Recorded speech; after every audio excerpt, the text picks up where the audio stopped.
Coming to you from the Deep South, this is the Blue Collar Leadership Podcast. High-impact leadership is not reserved for leaders, and it has nothing to do with your position, title, or rank.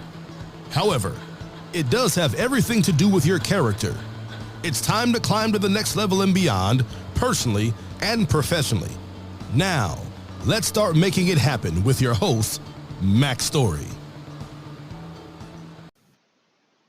Hey everyone, this is Mac Story back with you today to continue the Blue Collar Leadership and Supervision series.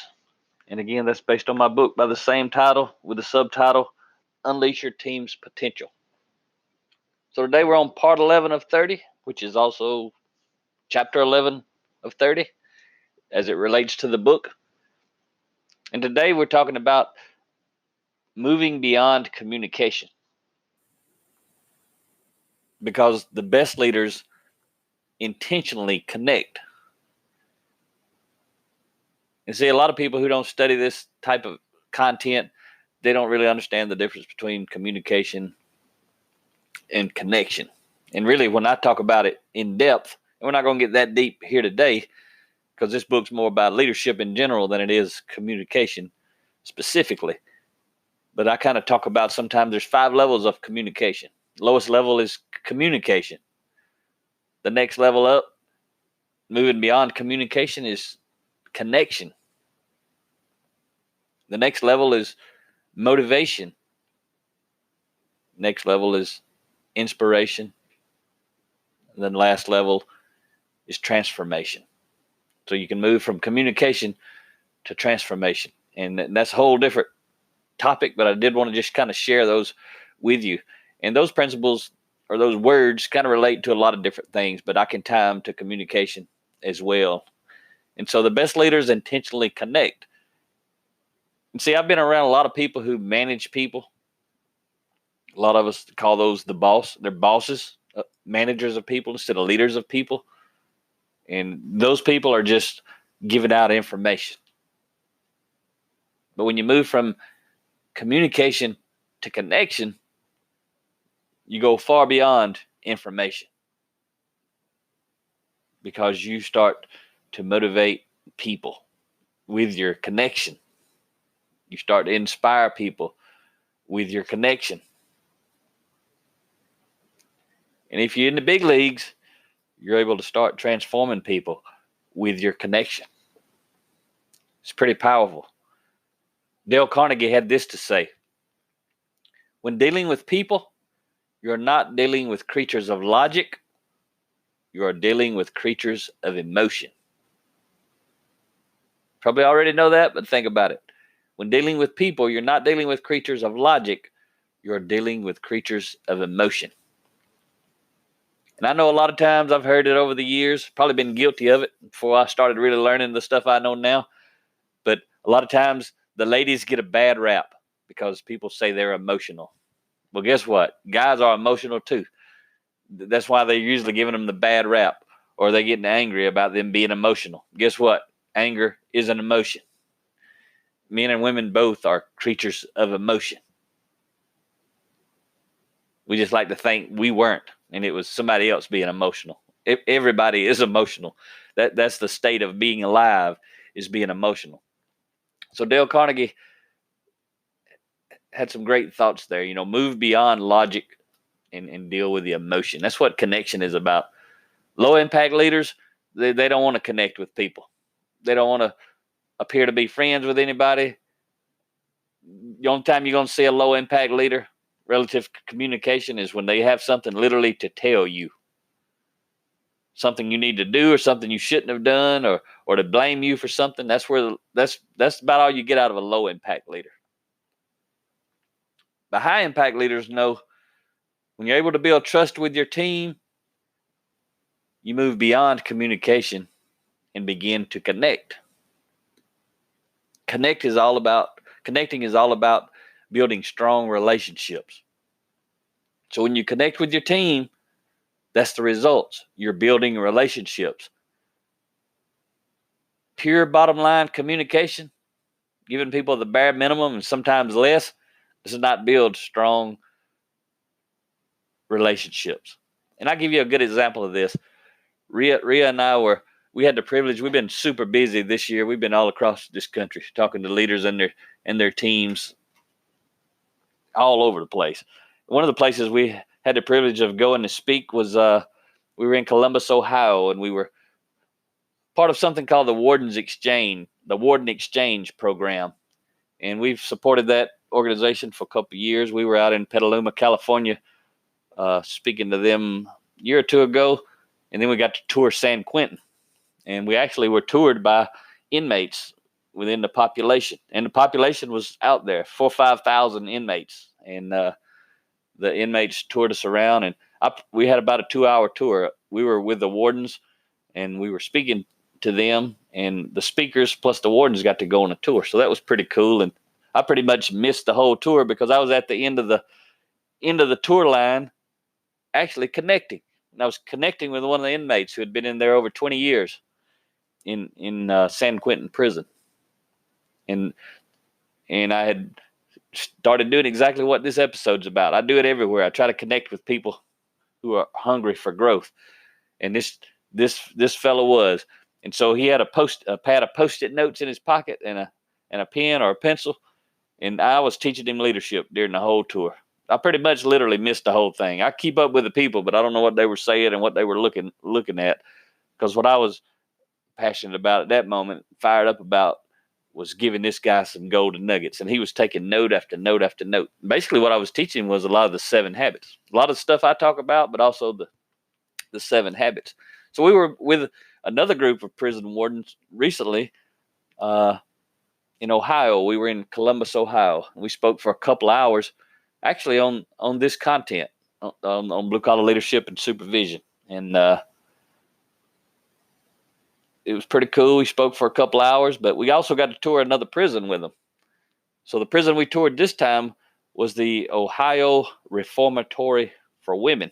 I think they had maybe a couple thousand women in that prison.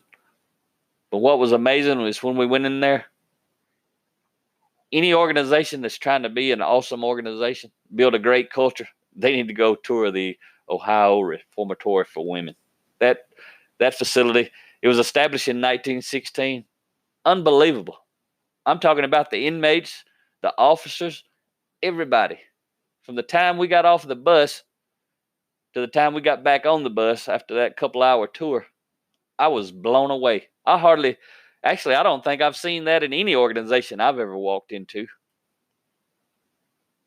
What I saw in that prison that day, it was unbelievable. Those leaders in that prison were living the stuff that I'm teaching you on this podcast and I write about in my books. But they were doing this extremely well. They had moved far beyond communication. They didn't just give the inmates what they needed to know. They actually connected with these inmates, built relationships with them.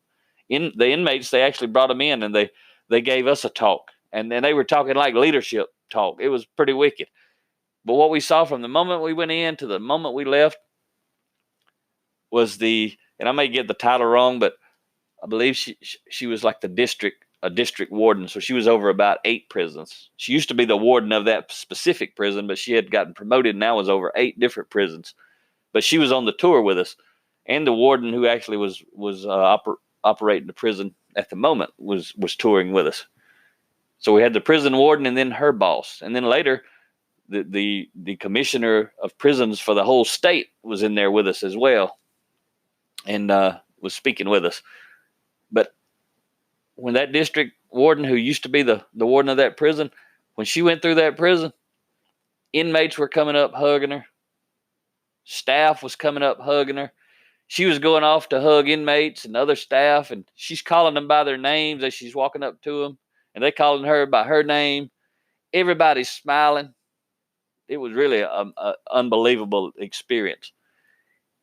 And what I know is if wardens and corrections officers and inmates can come together and create this environment, what in the world is stopping us from doing it out here in the free world? I'm telling you, you would not believe it. I wish anybody that I could meet, I wish I could take them into that prison. Unbelievable. That's all I can tell you. From beginning to end. So it's pretty cool. So it can happen wherever you're at. The key is, do you want to make it happen? So when you build relationships, people begin doing things to help you succeed because they want to, not because they have to. Think about the prison. Inmates do not have to help the corrections officers and the warden succeed. They don't have to do that, but they can if they want to.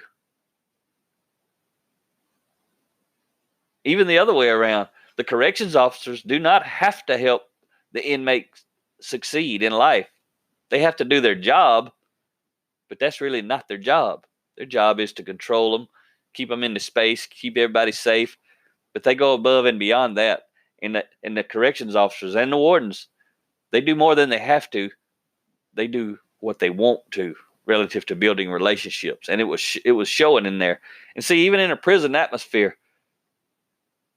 when leaders choose to go beyond communication and actually connect, it's safer for everybody. Everybody's safer. The inmates are safer. The staff is safer. Everybody wins. It's the same way out here in the real world. When leaders move beyond communication and seek a connection, and they actually get it, and everybody's doing it, and it's like 360 degrees from every direction, everybody wins. Everybody has a better job to come to every day. Everybody has a better job to leave and go home every day so they don't take so much junk home into the house and disrupt their family. When you got a good job,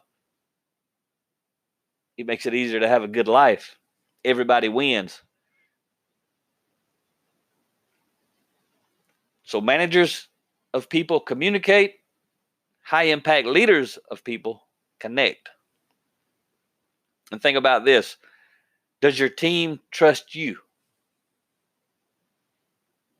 Do you know, or do you think you know? A lot of times I'll ask people that question. They'll tell me what they think they know, but they don't really know. You can't make someone trust you no matter how much authority you have. You can't walk in a room and make someone trust you. You can walk in the room with authority and tell somebody to do something, and they may do it. But I'm telling you this, and you've heard me say it before, there's a whole lot of difference between somebody respecting your position and your title and your authority and someone respecting you. If others don't trust us, it's not their fault, it's our fault. Who we are on the inside will determine if we are trusted on the outside. And James Humes had this to say. He said, the art of communication is the language of leadership. So I want to share with you, I was on LinkedIn the other day, and again, I encourage you guys to get on LinkedIn. And I did a episode a little ways back about getting on LinkedIn and why you should. So if you hadn't heard that, dig back through the episodes and find that LinkedIn episode and take a listen. But I followed Dan Cathy, who's the chairman and CEO of Chick-fil-A, the son of Truett Cathy, who was the founder of Chick-fil-A. And Truett has passed away, so Dan is the leader of Chick-fil-A now, and he puts out some good stuff. So I was following him and reading an article he actually wrote on LinkedIn. The title of the article, should you want to go find him, Dan Cathy, and look it up, it's What's Your Leadership Signature? And that's what Dan was talking about there. And Chick-fil-A is one of the best organizations. Like I was talking about the prison. You go into every prison, it's not like the one I described earlier. But Chick-fil-A, pretty much across the board, anywhere in the country, any city, you go in Chick-fil-A, it's different than most other organizations you'll go into. It doesn't matter if the other organization is fast food or whatever. It doesn't matter how much money they have. A lot of fast food companies have the same amount of money to spend on training and development as Chick-fil-A, and they may actually spend more. See, the thing about this kind of leadership, it's not about doing something different. It's about being somebody that's different. It's about being different, not doing something that's different. That's where a lot of people, they don't understand it. They want to learn this stuff and do something different. That ain't going to take you very far. It'll take you farther, but it ain't going to take you to the level I'm talking about. You have to become someone different. So Dan, in this article, he was talking about Jimmy Collins, who's been my friend and mentor for the past 4 years. And Jimmy was the COO of Chick-fil-A, reporting to Dan's father at the time. And Jimmy worked there almost 33 years, and he was Truett Cathy's third employee, I believe, in 1967.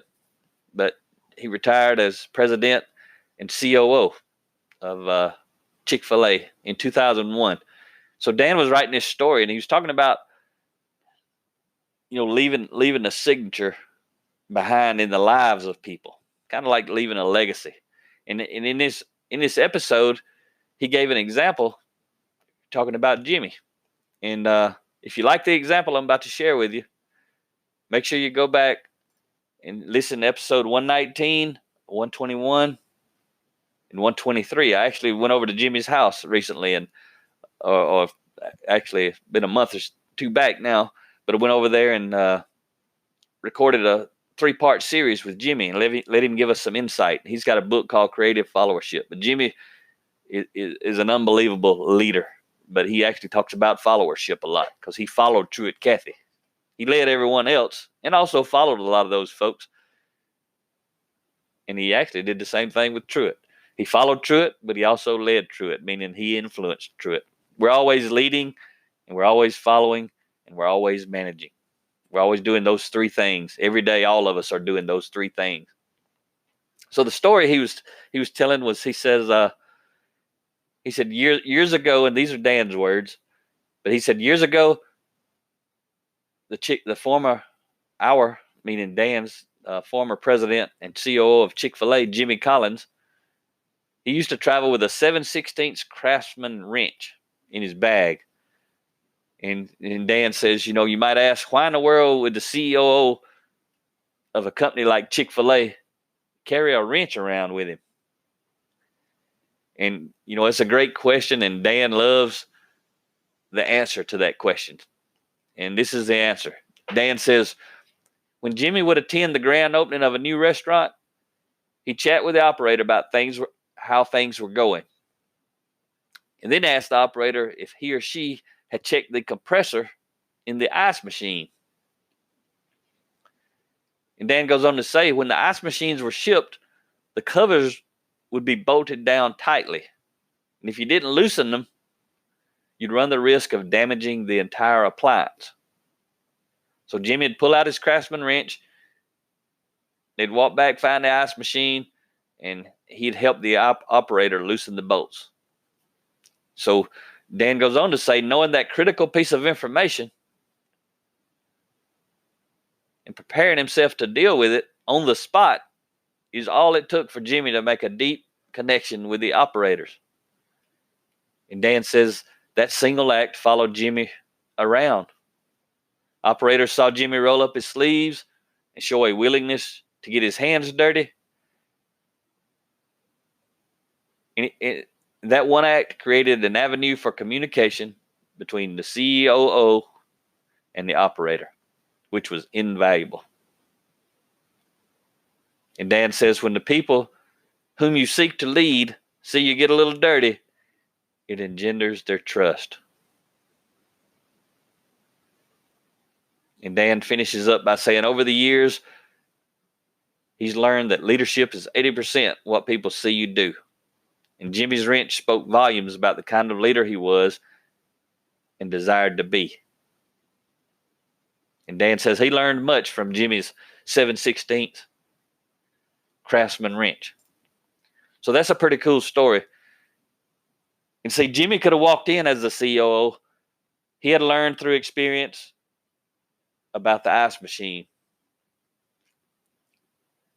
So he could have not even worried about it. That could be a small thing he don't even worry about. He could have heard about it and never even thought no more about it.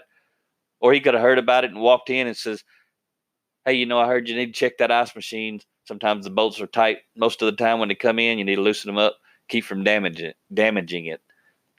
But that ain't what he did. He carried a wrench with him. He told them about it.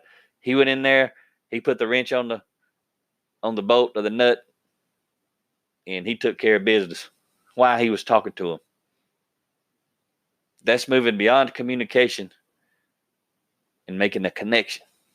And there's a whole lot of other examples of how Jimmy did amazing things like that to help create that culture you see when you go in a Chick-fil-A restaurant. They're pretty amazing. But all it is people leading people well, and people leading themselves well, people following well, and people managing well. That's what it's all about. High impact leadership, and then what Jimmy calls creative followership. So again, there's a 3-part series. If you want to hear Jimmy actually speaking and telling some of his stories, and I'm telling you, it'll be worth every minute. If you haven't done it yet, go back, listen to episode 119, 121, and 123. So I encourage you, be intentional. Figure out as a leader, how do you move beyond communication and start connecting? It's all about helping people feel like they matter to you. Doesn't mean you got to go be friends and go get drunk with them every weekend and go do all kind of crazy stuff. That ain't what I'm talking about. That ain't connection. That's partying and cutting up. That's a whole different thing. You decide if you want to do that or not. I wouldn't advise it, no matter who you're doing it with. But you figure out what you want to do in life. But that's not what I'm talking about. I'm talking about building a relationship where the people on your team feel like they matter.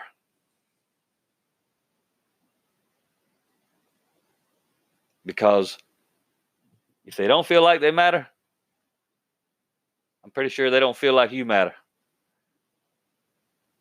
You want people to help you. You want people to care about the organization and the results of the organization. You've got to care about your people. So I hope you enjoyed this episode. Talk to you next time. Make it happen or someone else will. It might as well be you. Are you serious about taking your career and your life to the next level and beyond? Check out Mac Story's Blue Collar Leadership series books and others, now available on audio, along with paperback and ebooks at Amazon, iTunes, and Audible. Please visit bluecollarleadership.com to learn about Mac's books, programs, special offers, certifications, and more. Thank you for listening to the Blue Collar Leadership Podcast.